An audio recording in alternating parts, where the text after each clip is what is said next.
ಇವತ್ತು ನಾನು ಮಟನ್ ಮಸಾಲ ಮಾಡ್ತಿದ್ದೀನಿ. ಅದಕ್ಕೆ ಅರ್ಧ ಕಿಲೋ ಮಟನ್ ತೊಗೊಂಡಿದ್ದೀನಿ. ಒಗ್ಗರಣೆಗೆ ನಾನು ಫ್ಯಾಟ್ ತೊಗೊಂಡಿದ್ದೀನಿ. ಅದು ಆಯಿಲ್ ಹಾಕ್ತಾಯಿಲ್ಲ, ನಾನು ಫ್ಯಾಟ್ ತೊಗೊಂಡಿದ್ದೀನಿ. ಈಗ ಇದಕ್ಕೆ ಅರಿಶಿನ ಪುಡಿ, ಧನಿಯಾ ಪುಡಿ, ಖಾರದ ಪುಡಿ, ಉಪ್ಪು ಮತ್ತು ಶುಂಠಿ, ಬೆಳ್ಳುಳ್ಳಿ, ಹಸಿ ಕೊಬ್ಬರಿ ಮತ್ತು ಟೊಮೆಟೊ, ಈರುಳ್ಳಿ, ಕೊತ್ತಂಬರಿ, ಮಿಕ್ಸಿ ಜಾರ್ ತೊಗೊಂಡಿದ್ದೀನಿ. ಎಲ್ಲ ಮಸಾಲೆಯನ್ನು ನಾನು ಜೋಡಿಸಿಟ್ಕೊಂಡಿರೋದೆಲ್ಲ ಕಟ್ ಮಾಡಿರೋ ತರಕಾರಿನ ಎಲ್ಲ ಹಾಕಿ ಇವಾಗ ಇದನ್ನು ಒಂದು ನುಣ್ಣಗೆ ಒಂದು ಪೇಸ್ಟ್ ಮಾಡ್ಕೊಂಡು ನಿಮಗೆ ಒಗ್ಗರಣೆ ಮಟನ್ ಗ್ರೇವಿನ ಒಗ್ಗರಣೆ ಹಾಕೋದನ್ನು ಹೇಳ್ಕೊಡ್ತೀನಿ. ಈಗ ನಾನು ಮಿಕ್ಸಿಗೆ ಹಾಕ್ಕೋತಿದ್ದೀನಿ ಎಲ್ಲ ಈರುಳ್ಳಿ, ಟೊಮೆಟೊ, ಏನೇನು ನಾನು ಕಟ್ ಮಾಡಿ ಇಟ್ಕೊಂಡಿರೋದೆಲ್ಲನೂ ಈಗ ಒಂದು ಮಿಕ್ಸಿ ಜಾರಿಗೆ ಹಾಕ್ಕೊಂಡು ನುಣ್ಣಗೆ ಪೇಸ್ಟ್ ಮಾಡ್ಕೊಂಡು ಬರ್ತೀನಿ. ನೋಡಿ, ಇಲ್ಲಿ ನಾನು ನುಣ್ಣಗೆ ರುಬ್ಕೊಂಡಿದ್ದೀನಿ. ಇದನ್ನು ಒಂದು ಇಟ್ಕೋತಾ ಇದ್ದೀನಿ. ನಾನು ಮಟನ್ ಮಸಾಲ ಮಾಡೋದಕ್ಕೆ ಮಸಾಲೆ ರುಬ್ಕೊಂಡ್ಬಂದಿದ್ದೀನಿ. ಅರ್ಧ kg ಮಟನ್ ತೊಗೊಂಡಿದ್ದೀನಿ.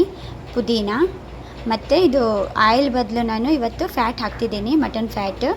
ಇದು ಚಿಲ್ಲಿ ಒಂದು ತೊಗೊಂಡಿದ್ದೀನಿ. ಈಗ ಇದನ್ನು ಕುಕ್ಕರ್ನ ಇಟ್ಟಿದ್ದೀನಿ ನಾನು. ಇದಕ್ಕೀಗ ನಾವು ಫ್ಯಾಟ್ನ ಹಾಕ್ಕೊಳ್ಳೋಣ. ಬಿಸಿಯಾಗಿದೆ ಅದು. ಈಗ ಅದನ್ನು ಕರ್ಗೋಕ್ಕೆ ಬಿಡಬೇಕು ನಾವು. ಸ್ವಲ್ಪ ಮಿಲ್ಟ್ ಆದರೆ ಆಮೇಲೆ ಅದಕ್ಕೆ ಒಗ್ಗರಣೆ ಹಾಕ್ಕೊಳ್ಳೋಣ. ಇಲ್ಲಿ ನೋಡಿ, ಇವಾಗ ಮಟನ್ನು ಫ್ಯಾಟ್ ಎಲ್ಲ ಬಂದಿದೆ ನೋಡಿ, ಇಲ್ಲಿ ಎಷ್ಟಕ್ಕೊಂದು. ಈಗ ಇದನ್ನು ನಾನು ಮಟನ್ ಫ್ಯಾಟು ಈಗ ಇದು ಆಗಿದೆ ಅಲ್ಲ, ಇದು ತೆಗೆದು ಬಿಡ್ತೀನಿ ನಾನು ಇದು ಮಟನಿಗೆ ಸೇರಿಸ್ಕೊತಾ ಇಲ್ಲ ಮಸಾಲಕ್ಕೆ. ನಾನು ಆಯಿಲ್ಗೋಸ್ಕರ ಅಷ್ಟೇ, ಅದು ಮಟನ್ ಫ್ಯಾಟ್ ಹಾಕಿದ್ರೆ ಟೇಸ್ಟ್ ಚೆನ್ನಾಗಿರುತ್ತೆ ಅಂತ ಅಷ್ಟೇ ಅದನ್ನು ತೊಗೊಂಡಿದ್ದು ನಾನು. ಇವಾಗ ಇದನ್ನು ತೆಗೆದು ಬಿಡ್ತೀನಿ. ಈಗ ಇದನ್ನು ನಾನು ಸೈಡಿಗೆ ತೆಗೆದುಬಿಟ್ಟಿದ್ದೀನಿ ನೋಡಿ. ಇಲ್ಲಿ ಈಗ ಇದನ್ನು ನಾನು ಹಾಕಲ್ಲ, ಇದನ್ನು ಸೈಡಿಗೆ ಇಟ್ಬಿಡ್ತೀನಿ. ಈಗ ಇಲ್ಲಿ ನಾನು ಗ್ರೀನ್ ಚಿಲ್ಲಿ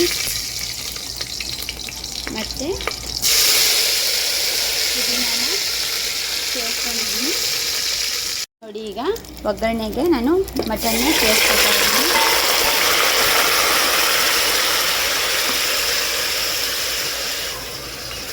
ನಾನಿನ್ನೂ ಮಸಾಲೆ ಹಾಕ್ತಾ ಇಲ್ಲ ಇದಕ್ಕೆ.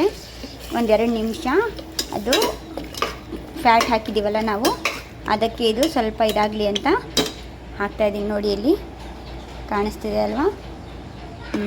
ಈಗ ಇದಕ್ಕೆ ಒಂದೆರಡು ನಿಮಿಷ ಆದಮೇಲೆ ನಾನು ರುಬ್ಬಿರೋ ಅಂಥ ಮಸಾಲೆನ ಆ್ಯಡ್ ಮಾಡ್ತೀನಿ ನೋಡಿ. ಈಗ ಅದು ಒಗ್ಗರಣೆಯಲ್ಲಿ ನೋಡಿ ಎಲ್ಲ ನೀರು ಬಿಡ್ತಾ ಇದೆ ಆಗಲೇ ಅಲ್ವಾ?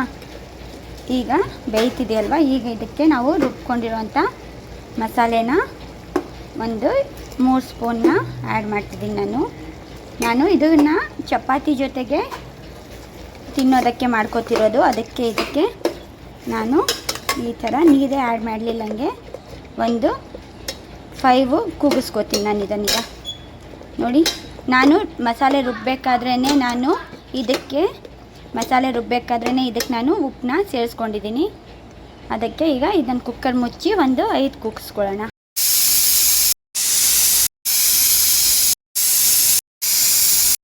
ಇಲ್ಲಿ ನೋಡಿ, ಕುಕ್ಕರ್ ಗಾಳಿ ಹೋಗಿದೆ. ಈಗ ಓಪನ್ ಮಾಡೋಣ. ಇಲ್ಲಿ ನೋಡಿ, ಕಾಣಿಸ್ತಿದೆ ಅಲ್ಲ, ನೀಟಾಗಿ ಆಗಿದೆ ನೋಡಿ. ನಾನು ನೀರು ಹಾಕಿಲ್ಲಂಗೆ ಮಾಡಿದ್ದೀನಿ. ಈಗ ಇದಕ್ಕೆ ನಾವು ಮಟನ್ ಎಲ್ಲ ಚೆನ್ನಾಗಿ ಬೆಂದಿದೆ ನೋಡಿ. ಇಲ್ಲಿ ನೋಡಿ, ಕಾಣಿಸ್ತಿದೆ ಅಲ್ವಾ? ಇದಕ್ಕೀಗ ನಾವು ಕೊತ್ತಂಬರಿ ಸೊಪ್ಪನ್ನ ಹಾಕಿ ಒಂದೆರಡು ನಿಮಿಷ ಮುಚ್ಚಿಬಿಡೋಣ. ಮಟನ್ ಮಸಾಲ ರೆಡಿ ಆಯಿತು ನೋಡಿ. ಮಟನ್ ಮಸಾಲ ಗ್ರೇವಿ ರೆಡಿಯಾಗಿದೆ. ಈಗ ನೀವೂ ಈ ಥರ ಮಟನ್ ಮಸಾಲ ಗ್ರೇವಿನ ಟ್ರೈ ಮಾಡಿ ಮನೆಯಲ್ಲಿ. ಒಂದ್ಸರಿ ಟೇಸ್ಟ್ ಮಾಡಿ, ಸಬ್ಸ್ಕ್ರೈಬ್ ಮಾಡ್ಕೊಳ್ಳಿ, ಶೇರ್ ಮಾಡಿ. Thank you.